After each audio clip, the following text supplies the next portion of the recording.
কুমোরটুলি।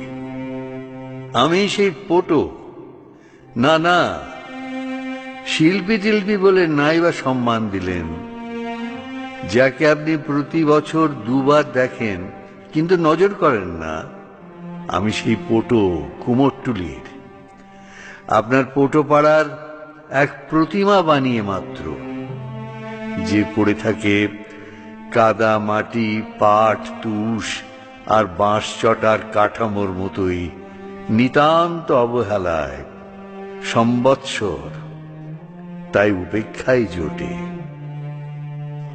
আপনারা আসেন দুবার আমাদের কাদামাটির দুনিয়ায়।